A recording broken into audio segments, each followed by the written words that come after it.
तो हेलो दोस्तों, जय हिंद, नमस्कार। कैसे हैं आप सभी? आशा करता हूं सभी साथी अच्छे होंगे और अपनी तैयारी बेहतर तरीके से कर रहे होंगे। तो फाइनली दोस्तों, मध्य प्रदेश में वर्ग 3 की पात्रता परीक्षा का रिजल्ट जो है परिणाम घोषित कर दिया गया है। तो इसकी जानकारी आशा करता हूं सभी लोगों को पहले ही मिल गई होगी। हालांकि दोस्तों, व्यस्तता के कारण मैं पहले वीडियो नहीं बना पाया था, लेकिन रिजल्ट के लिए मैंने आप लोगों को शॉर्ट्स बनाकर एक अपडेट आप लोगों को पहले ही प्रोवाइड कर दिया था। तो जितने भी कैंडिडेट सफल हुए हैं उन लोगों को मेरी तरफ से बहुत बहुत शुभकामनाएं। और दोस्तों, आज की इस वीडियो में मैं आप लोगों के साथ चर्चा करूंगा कि वर्ग 3 की मेंस परीक्षा में आप लोगों का कंपटीशन जो रहने वाला है वो कितने विद्यार्थियों के साथ रहने वाला है, और इस पात्रता परीक्षा में आप लोगों के साथ कितने कैंडिडेट सफल हुए, कितने कैंडिडेट असफल हुए। और इस विषय पर भी दोस्तों बात करेंगे आज की नॉर्मलाइजेशन का, जो बहुत बड़ा मुद्दा बना हुआ था नॉर्मलाइजेशन का, कि किसको फ़ायदा होगा किसको फ़ायदा नहीं होगा, या कितने नंबर तक बढ़ने की आशंका है, कितने नंबर तक कम हो सकते हैं। तो आज दोस्तों, चूंकि रिजल्ट आ चुका है तो इस विषय पर भी मैं आप लोगों को बताऊंगा कि आखिर अधिकतम मेरे पास जितने रिजल्ट आए हैं तो उसमें अधिकतम कितने नंबर तक बढ़े हैं या कितने नंबर तक घटे। तो दोस्तों, आज की इस वीडियो में मैं पूरा डाटा क्लियर करूंगा। तो अंत तक दोस्तों वीडियो में बने रहिएगा, और यदि जानकारी अच्छी लगे तो चैनल को लाइक एंड सब्सक्राइब कर दीजिएगा। तो पहले दोस्तों बात कर लेते हैं पात्रता परीक्षा के जो पूरा डेटा है उसकी। तो पहले तो दोस्तों आप लोग ये एक लेटर देख लीजिएगा। ये आप लोगों के शिक्षा विभाग से संबंधित ही लेटर है, जिसमें पूरा डेटा जो है क्लियर किया हुआ है। इसमें यदि यदि दोस्तों मैं बात करूं, इस जो लेटर में लिखा हुआ है, इसमें ये लिखा हुआ है दोस्तों सबसे पहले कि आप लोगों की जो परीक्षा है वो 10 नवंबर से लेकर 30 नवंबर तक आयोजित हुई थी।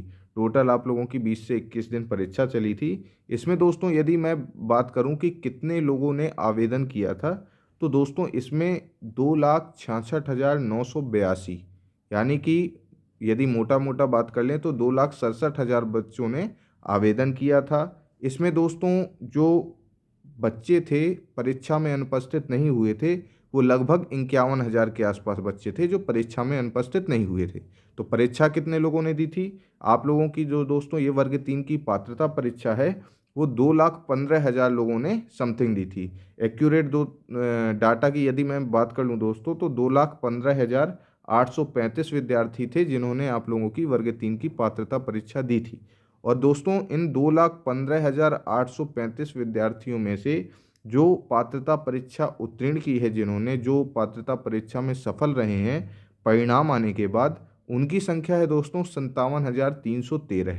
यानी कि 57,000 विद्यार्थियों ने आपकी वर्ग 3 की पात्रता परीक्षा उत्तीर्ण कर ली।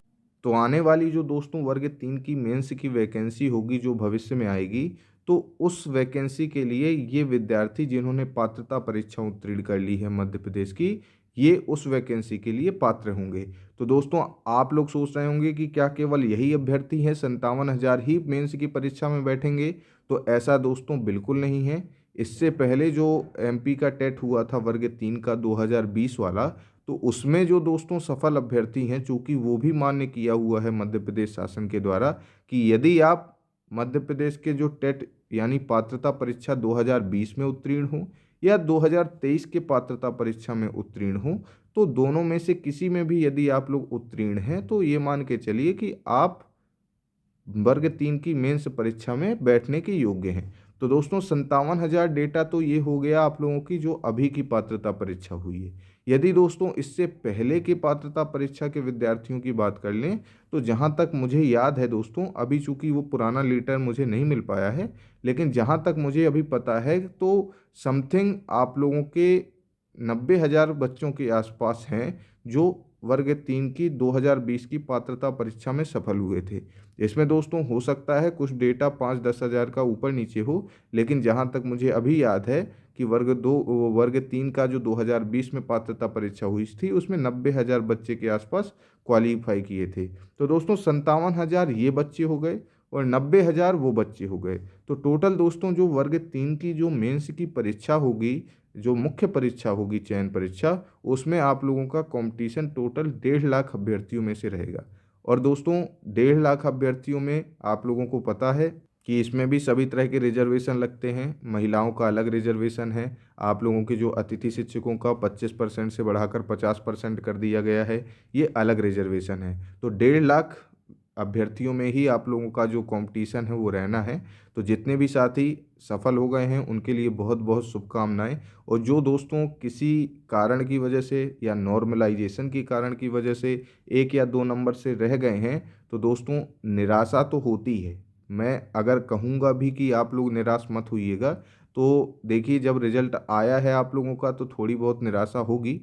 लेकिन दोस्तों एक सुझाव देना ज़रूर चाहूँगा कि यदि आप लोग 1 2 नंबर से रह गए हैं किसी भी कारण की वजह से, चाहे वो नॉर्मलाइजेशन की वजह से हो या नॉर्मलाइजेशन में फ़ायदे की वजह से भी आप लोगों के कुछ कम नंबर रह गए होंगे, जिस वजह से आप लोगों का जो चयन है पात्रता परीक्षा में नहीं हो पाया।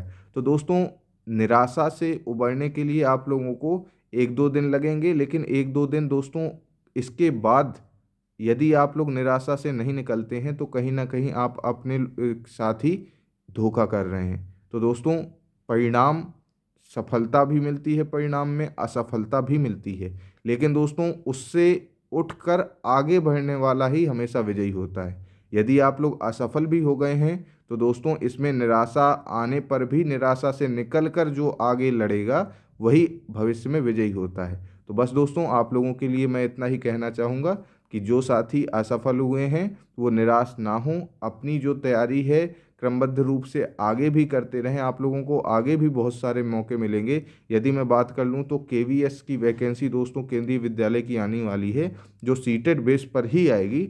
तो यदि आप लोग सीटेड क्वालिफाई हैं तो आप लोग अपने केंद्रीय विद्यालय की तैयारी कर सकते हैं। इसके अलावा दोस्तों DSSB की वैकेंसी भी 2025 वर्ष में सुनाई दे रही है, तो आप लोग उसकी भी तैयारी कर सकते हैं। और दोस्तों इसके अलावा यदि मैं बात करूं तो बिहार की भी अभी एक वैकेंसी रह गई है बड़ी वाली, ये एसी की है दोस्तों, प्राथमिक शिक्षक भर्ती की ही वैकेंसी रह गई है। तो आप लोग दोस्तों आप लोगों के पास ऑप्शन बहुत सारे हैं, लेकिन आप लोगों को एक जगह यदि निराशा हाथ लगती है तो सब जगह के जो चांस हैं उन पर खेल नहीं खेलना है, क्योंकि दोस्तों मौके एक एक बार नहीं मिलते हैं। ये मेरी बात बहुत गहराई से ध्यान दीजिएगा। कई लोग इसको पॉजिटिव वे में लेते हैं, कई लोग इसको निगेटिव वे में रहते हैं। तो दोस्तों आप लोग इस चीज़ को किस हिसाब से लेते हैं, क्या चीज़ आपके लिए सही है, ये तो आप लोग बेहतर जानते हैं। तो दोस्तों इसके अलावा मैं बात कर लेता हूँ कि आखिर नॉर्मलाइजेशन में अधिकतम कितने नंबर तक को फ़ायदा मिला है। तो दोस्तों मैं आप लोगों को चूंकि रिजल्ट तो नहीं दिखाऊंगा उन बच्चों के, क्योंकि कई लोग कह देते हैं कि हमारी प्राइवेसी चली जाती है, नाम वगैरह हो जाते हैं। तो दोस्तों मैं डेटा जो है कुछ लोगों का लिखे बैठा हूँ। तो एक दोस्तों मेरे पास रिजल्ट आया था जिसके पास जो नॉर्मलाइजेशन में जिसको फ़ायदा हुआ है वो तकरीबन 7.5 नंबर का फ़ायदा हुआ है। यानी कि पात्रता परीक्षा में जब आप लोगों की उत्तर कुंजी यानी आंसर की जारी की गई थी और नॉर्मलाइजेशन के बाद के जो मार्क्स हैं उसमें दोस्तों एक के 102 नंबर आए हुए थे, जिसमें उसको जो नॉर्मलाइजेशन के मार्क्स हैं उसका फ़ायदा मिलकर उसके जो नंबर हो गए हैं वो 109.54 हो गए हैं। तो आप लोग देख रहे होंगे दोस्तों 7.5 नंबर का फ़ायदा हुआ है। और एक विद्यार्थी है जिसके दोस्तों 77.52 थे। समझ रहे होंगे आप लोग, ओबीसी कैटेगरी का कैंडिडेट है, 77.52 थे। तो उसमें दोस्तों उसके जो मार्क्स घट के हो गए हैं वो हो गए हैं 74.59। अब देखिए दोस्तों यहाँ पर नॉर्मलाइजेशन का कितना बड़ा खेल हो गया। उस कैंडिडेट के दोस्तों आप लोग देख रहे होंगे कि 3 मार्क्स घट। हालांकि दोस्तों वो विद्यार्थी पहले जब उत्तर कुंजी या आंसर की आई थी तब वो पास था उस समय, लेकिन नॉर्मलाइजेशन की वजह से उसका जो चयन है वो रुक गया। तो दोस्तों मैंने आप लोगों से पहले भी कहा था कि ये नॉर्मलाइजेशन एक बहुत बड़ा प्रभाव डालता है, चाहे वो उस समय कैटेगरी के बच्चे पास हो गए हों या फेल हो गए हों। क्योंकि दोस्तों फेल होने वाला पास हो जाता है, पास होने वाले कुछ विद्यार्थी फेल हो जाते हैं। नॉर्मलाइजेशन इतना बड़ा खेल खेलता है। और दोस्तों मैंने आप लोगों को अपना भी रिजल्ट पहले भी बताया हुआ था कि मेरे नॉर्मलाइजेशन की वजह से अब तो दोस्तों ये पात्रता परीक्षा होने लगी है। पहले जो पात्रता परीक्षा थी उसी को चयन परीक्षा कहते थे, यानी केवल आप लोगों का एक ही पेपर होता रहा है। तो मैंने आप लोगों को बताया था कि नॉर्मलाइजेशन की मार्क्स की वजह से मेरे 4.5 मार्क्स घट गए थे, तो मेरा चयन नहीं हो पाया था केवल नॉर्मलाइजेशन की ही वजह से दोस्तों। तो इसमें दोस्तों कोई छुपाने वाली बात नहीं है, डेटा आप लोगों के पास एक्यूरेट रहता है और जो चीज़ है तो स्पष्ट है। तो नॉर्मलाइजेशन दोस्तों कहीं कहीं बहुत सारे विद्यार्थियों को निराश कर देती है।